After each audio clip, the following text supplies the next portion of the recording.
नमस्कार. आज आपल्या सर्वांसमोर आज धुळे जिल्ह्याला सर्वांना सुपरिचित असलेले असं व्यक्तिमत्व आज आपल्यासोबत आहे. यांचं कार्यकाळ म्हटलं तर सामाजिक, राजकीय, शैक्षणिक व अभियांत्रिक क्षेत्रामध्ये यांची खूप मोठी कामगिरी आहे.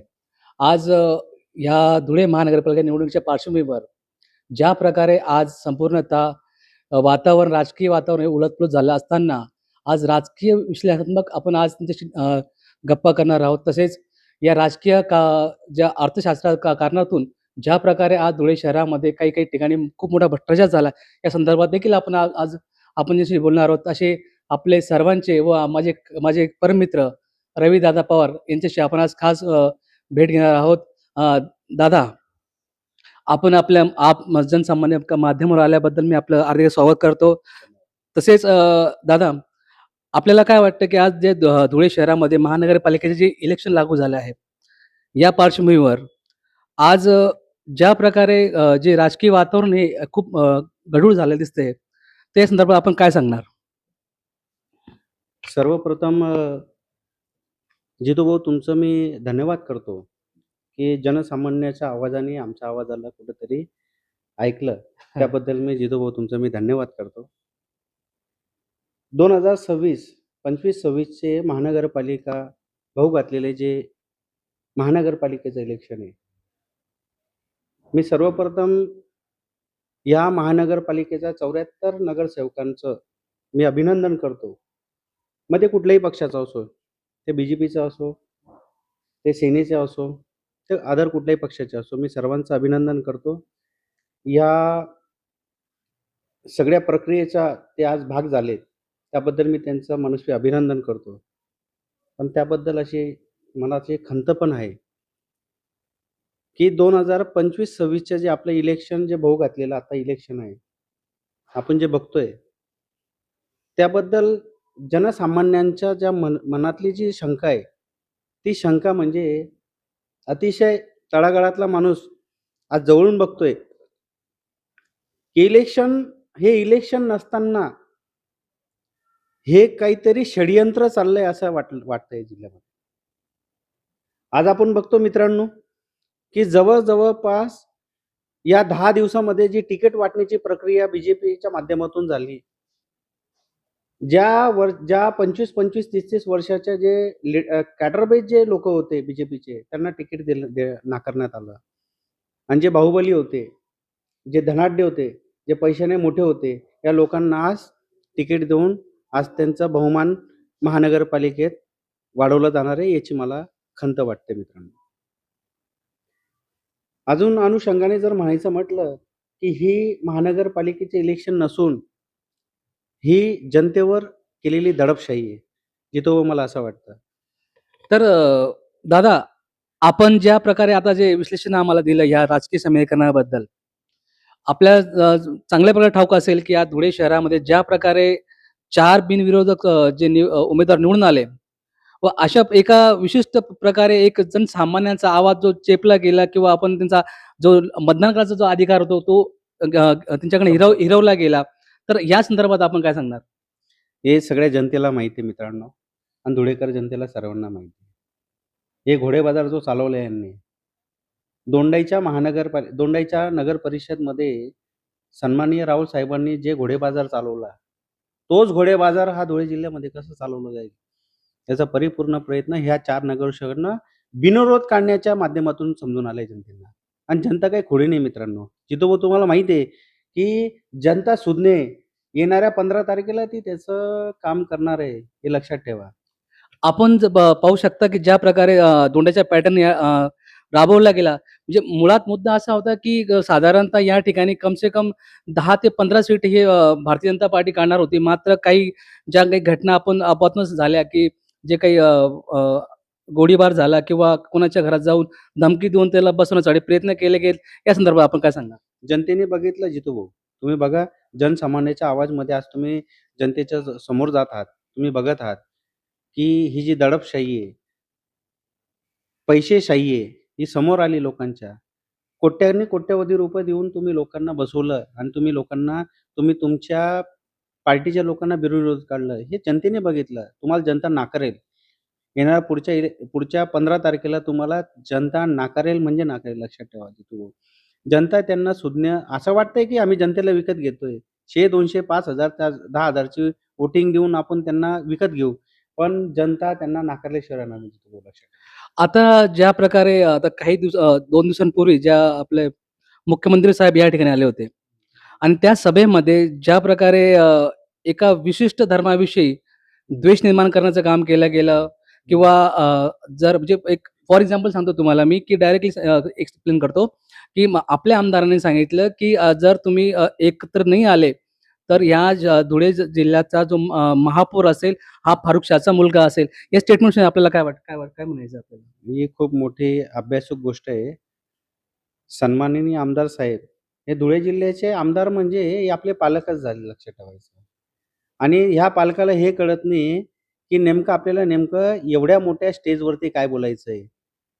एवढ्या मोठ्या स्टेजवर बोलताना ते हिंदू-मुस्लिम जर बोलत असाल, ह्या पक्षाचा, त्या पक्षाचा, त्या परिस्थितीचा माणूस, त्याचा मुलगा आमदार बनेल, म्हणजे तुमच्या बुद्धिमत्तेला किती मोठ्या प्रकारे तुमची बुद्धिमत्ता काय आहे हे ते स्टेजवरून कळून आला जितू भाऊ. तुम्हाला तुम्ही संविधानिक पदावर आहे, याची तुम्ही दखल घ्या पहिले. आणि आमच्यासारख्या माणसाने तुम्हाला शिकवावं एवढं मोठं, पण तुम्ही आज नाही समजलात, तर येणाऱ्या पुढच्या पंचवार्षिकला लोकं तुम्हाला तुमची जागा दाखवल्याशिवाय राहणार नाही, लक्षात ठेवा. रविदादा 2014 नंतरचं जे धुळे आपलं संपूर्ण देशाचं जे समीकरण बदललं, त्यावेळेस असं म्हटलं जायचं, की त्यावेळेस मोदी लाट होती. बरोबर. मोदी लाट असल्याने म्हणजे एका अर्थी त्यांना हिंदुत्वाचा चेहरा म्हणून त्यांना प्रेझेंट केलं गेलं. मात्र एक सर्वसामान्य माणसासाठी फक्त हिंदूचा चेहरा असणं गरजेचं असं आहे, का तिच्या पोटाची 2 भाकर महत्वाची आहे त्यासाठी? बघा जितू दादा, आज भारत हा हिंदू राष्ट्र, हिंदू राष्ट्र, हिंदू राष्ट्र.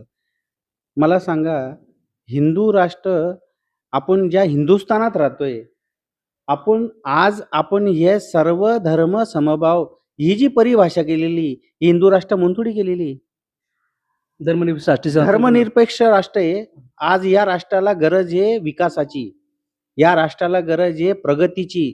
या राष्ट्राला गरज आहे मोठ्या-मोठ्या देशांशी एक एक आपण जे म्हणतो ना स्पर्धा का करायची. स्पर्धा करायची. आणि तुम्ही स्पर्धा काय करताय? हिंदू, मुस्लिम, शीख, ईसाई या अशा लोकांना घेऊन तुम्ही आणि काय दाखवणार आहे तुम्ही? काय साध्य करणार आहे? मित्रांनो, आजच्या युवाच्या हाताला काम नाही. आज आपला क्राईम रेशो जगाच्या पाठीवरती 17व्या क्रमांकाला आपला क्राईम रेशो आहे. याला मेंटेन करा ना. आणि रोजगारांचा जे युवा रोजगार आहे त्यांच्या हाताला काम द्या. काम दिलं तर तुम्ही कुठल्याही राष्ट्र बनवा, आम्हाला काही घेणं-देणं नाही. तुम्ही युवांच्या हाताला काम द्या. बस एवढं. आपलं रविदादा, ज्या प्रकारे मुख्यमंत्री साहेबांनी या ठिकाणी सभेमध्ये सांगितलं, की आम्ही जे आता जे गोरगरिबांसाठी ज्या प्रकारे झोपडपट्ट्या असतील त्यांना आम्ही रेग्युलेशन करून त्यांना 7/12 उतारे देऊ. त्या ठिकाणी प्रधानमंत्री आवास योजनेनुसार त्यांना घर बांधणी करू. या संदर्भात आपण काय सांगणार? सर्वप्रथम तर मुख्यमंत्री साहेबांचं मी मागच्या पंचवार्षिकला ज्यावेळेस मुख्यमंत्री साहेब धुळ्यात आले होते, त्या भाषणाची क्लिप उचलून बघितली आणि आता ह्या वर्षाची 2025-26 ची जेव्हा तुम्ही क्लिप उचलून बघितली, तर तुम्हाला एकही गोष्टीचं असाम्यता तुम्हाला दिसणार नाही. अगदी तंतोतंत. अहो, आम्ही काय येडे आहे का खुळे? का मग आम्ही धोतर घालणारे लोकं आहेत? तुम्ही प्रत्येक वेळेस येणार आणि तुम्ही गारगोटीसारखं तुम्ही सांगून जाणार, ते आम्ही ऐकणार नाही. मुख्यमंत्री साहेब, तुम्हाला मी विनंती करतो, तुम्ही तुमच्या लेव्हलला तुम्ही कुठलं प्रशासन करता आम्हाला काही घेणं-देणं नाही. पण जिल्ह्याचं राजकारण हे गढूळ झालेलं आहे, क्राईममुळे झालेलं आहे.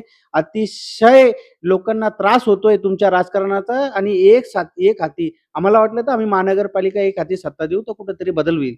नाही. याच्यामध्ये त्या गुंड प्रवृत्तीच्या लोकांना तुम्ही स्थान दिलं. त्या लोकांना तिकीट देऊन आज तुम्ही त्यांना नगरसेवक बनवतायत, बिनविरोध काढतायत. ही लाजिरवाणी गोष्ट आहे. येणाऱ्या 15 तारखेला तुम्हाला जनता तुमची जागा दाखवल्याशिवाय राहणार नाही, लक्षात ठेवा. रविदादा, मागच्या काही महिन्यांपूर्वी जसे इलेक्शन लागू झालं, त्यानंतरचा जो कालावधी गेला, त्या कालावधीमध्ये श्रमराज्य या पेपरने एक बातमी छापून आणली होती. त्या बातमीमध्ये असं नमूद केलं होतं, की आज ज्या भारतीय जनता पार्टीकडे जे आयाराम गयारामचे जे जे काही उमेदवार असतील, या उमेदवारामध्ये सर्वात जास्त क्रिमिनल लोकांचा सहभाग आहे. तर या संदर्भात आणि आणि खऱ्या अर्थाने पाहायला गेलं तर आज आपण धुळे शहरामध्ये जसं फिरतो त्या म्हणजे प्रचाराचे आपण काही आपण त्या गाड्या बघत असेल किंवा काही सभा पाहत असेल, त्या ठिकाणी फक्त एक शब्द वापरला जातो, की गुंडगिरी मुक्त धुळे शहराची रचना. तर मला खरं सांगा तुम्ही, की खरंच आपलं शहर आज गुंडगिरीने वेढलेलं गेले आहे, की विकासाचे आपल्याकडे मुद्देच उरले नाही आता? सर्वप्रथम तर यांनी विकासाच्या बोमा मारायच्याच नाहीत.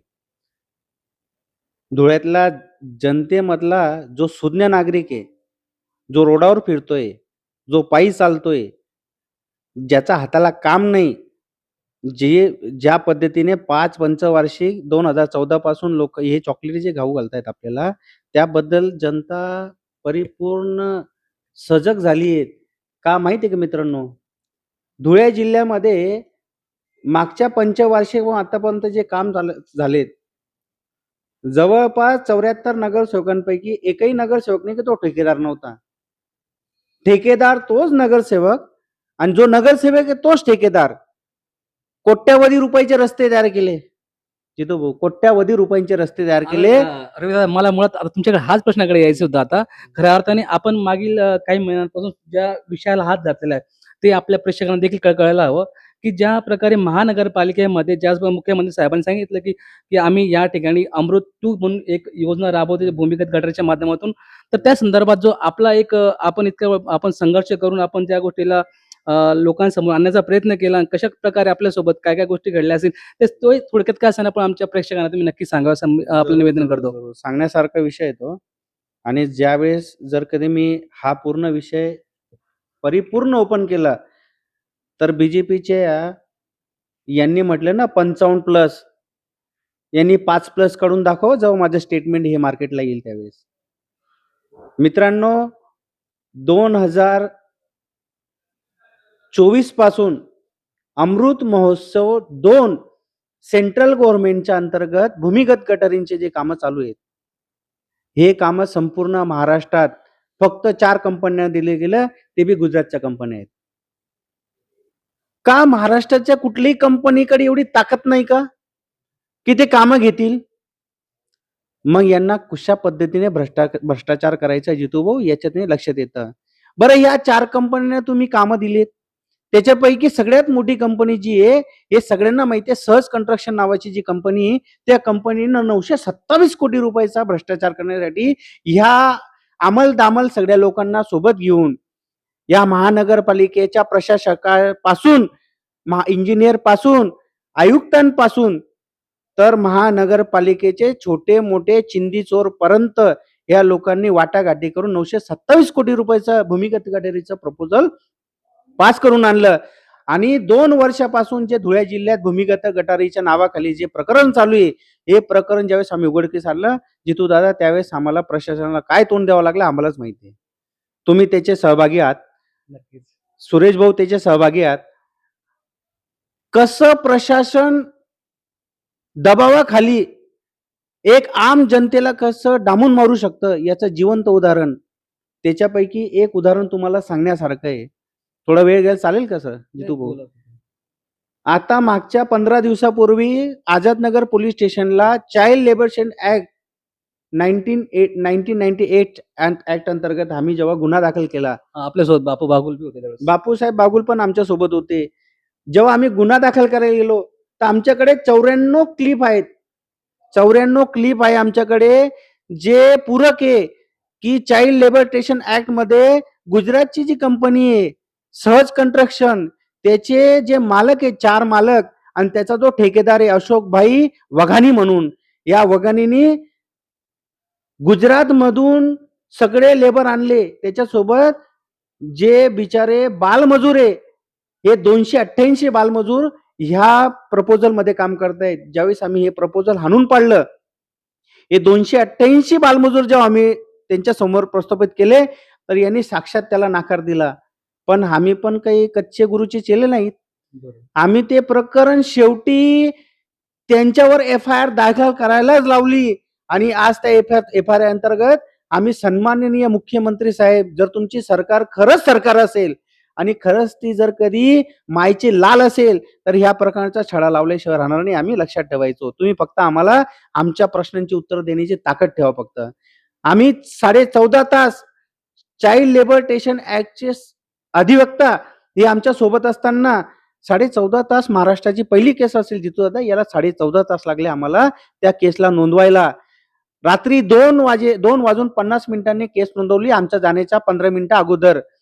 आणि दुसऱ्या दिवशी फक्त आम्हाला एका व्यक्तीचं, ज्या प्रकरणात 28 लोकांची नावं होती, त्याच्यापैकी एकच व्यक्तीच्या नावावरती ती केस नोंदवली गेली. आणि नंतर आम्हाला दुसऱ्या दिवशी बोलवून फक्त सारावर सुरू केली, की हे तुमचं कागद घ्या.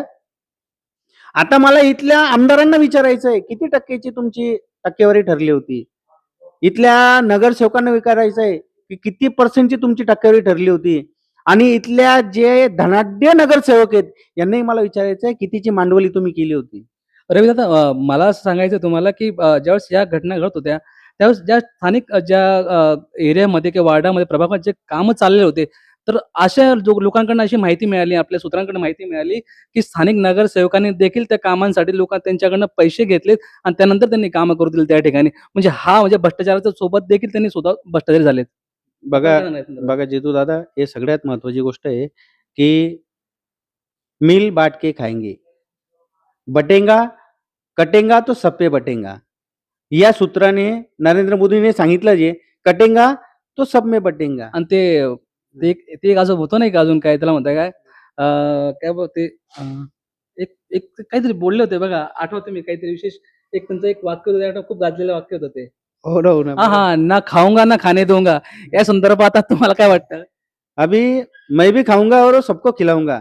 या दृष्टिकोनातून धुळे जिल्हा भारतीय जनता पार्टी, काम करत बघा, आहे. कुठलाही पक्ष असो जितू दादा, पण ज्या पद्धतीने नगरसेवकांनी जी मांडवली केली, अहो बघा, काम महाराष्ट्राचं, नक्कीच. पैसा महाराष्ट्राचा, डेफिनेटली, बिलकुल. जनतेचा एकम एक पैसा कष्टाचा, टॅक्स भरणारी जनता. काम कोणाला दिलं? गुजरातला. लेबर गुजरातचा. खिडा ना खिडा, जेसीपी तर जाऊ द्या, खिडा ना खिडा गुजरातचा. इवन सगळ्या प्रकारचे इक्विपमेंट जळगावचे, मटेरियल जळगावचं. त्याच्यामध्ये त्या मटेरियलवर काम करणारा मजूर सुद्धा गुजरातचा. म्हणजे मग आमच्या माणसांनी ज्या योजनेअंतर्गत, मनरेगाच्या अंतर्गत, अजून कुठली योजना आहे आपली ती, म्हणजे सर्वांच्या हाताला काम, या योजनेअंतर्गत मग आमच्या लोकांनी का हात मळून राहायचं का? बरोबर. मला सांगा साहेब, 927 कोटीचं काम होतं, त्याच्यापैकी 200 कोटी तर आपल्या जनतेला मिळालं असतं, धुळ्याच्या जनतेला. आणि कमीत कमी त्या 200 कोटीमधून आपली जी सर्वसाधारण जनता आहे, हिने 2 वेळेचं पोट भरून अन्न तर खाल्लं असतं का नाही? बिलकुल. पण नाही. इथल्या सत्ताधाऱ्यांना हे दाखवायचं होतं, की ते शेवटचे जे मलिदा असतो ना, त्याच्यानंतर उरलेलं जे खरकट असतं ना, ते सुद्धा आम्हीच खाऊ. अशा पार्श्वभूमीने इथून हा भ्रष्टाचार समोर आणलाय आपण. जितू दादा, मी तुमच्या माध्यमातून, तुमच्या चॅनलच्या माध्यमातून अशी एक विनंती करतो. आपलं गर्दन बी काटली गेली ना, तरी यांना आपण जेलीत पाठवल्याशिवाय राहणार नाही. अशा प्रकरणाचा छळा लावण्यासाठी मला तुमची आणि तुमच्या या मीडियाची साथ हवी आहे, जितू भाऊ. नक्कीच, नक्कीच. आपण बघू शकता, की अशा प्रकारे रविदादा पवार यांनी आपले ज्या काही प्रतिक्रिया मांडल्या आहेत व खऱ्या अर्थाने पाहायला गेलं आज ज्या प्रकारे धुळे शहरामध्ये हा एक मोठा भ्रष्टाचार झाला, या भ्रष्टाचाराचा साक्षीदार आम्ही सर्वजण आहोत. मात्र याला कुठे ना कुठे उघडीस आणण्यासाठी रविदादा, तसेच बापू बागुल, सुरेशदादा ढोले आणि मी जितेंद्र खैरनार, आम्ही खूप या ठिकाणी अथंग प्रयत्न करत आहोत व या ठिकाणी कधी ना कधी आम्हाला नक्की यश मिळेल व या संदर्भातील एक मालिका आम्ही परत पुन्हा एकदा सुरू करणार आहेत. तसेच या संदर्भात आजचा जो सदरामध्ये जो मुलाखत झाली आहे, या मुलाखतीत नक्की दुसरा आम्ही एपिसोड येईल आणि त्या एपिसोडमध्ये आम्ही सर्व ज्या काही गोष्टी घडल्या असतील तिचा आम्ही समोर आम्ही मांडणार आहोत. तर रविदादा, आपण या सेकंड एपिसोड संदर्भात आपण काय सांगणार? बघा, हे आपलं जे खऱ्या अर्थाने शेवटचं जे विचारणं खूप गरजेचं आहे त्या संदर्भात. दादा, बघा जितू दादा, हे शहर माझं आहे, हा जिल्हा माझा आहे. या जिल्ह्यातला एकम ₹1 जेव्हा टॅक्स हा माझा गोरगरीब जनता भरतो ना, तर त्याच्या मनाला माहिती आहे, की पोटाला चिमटा घालून तो टॅक्स भरतो ना, हा टॅक्सवर मी कोणालाही डल्ला मारू देणार नाही. हे जे बलाढ्य जे बसलेले आहेत ना महानगरपालिकेवरती, हे शैतान जे बसलेले आहेत ना, हे कुठल्या पदावर बसलेत? हे आयुक्ताच्या पदावर बसलेत, हे अभियंत्याच्या पदावर बसलेत.